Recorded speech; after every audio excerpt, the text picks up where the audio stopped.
Ito na yung ating gawang kuklot. Tikman na natin.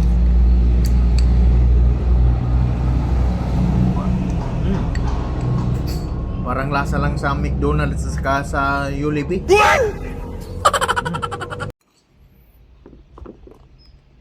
Kagawa tayo ng kuklot. Mainit ang panahon. Para hindi na tayo bibili sa Jollibee at saka McDonald's. Ayan o. Lagyan lang natin ng ice cream. Tama.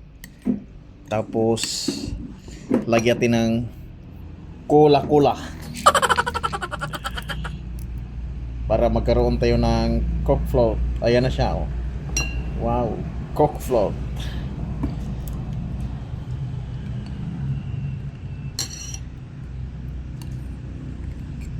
Yan, mayroon na tayong Coke float gawa sa ice cream at cola-cola. Wow. Yummy yummy. Ito na yung ating gawang Coke float. Tikman na natin.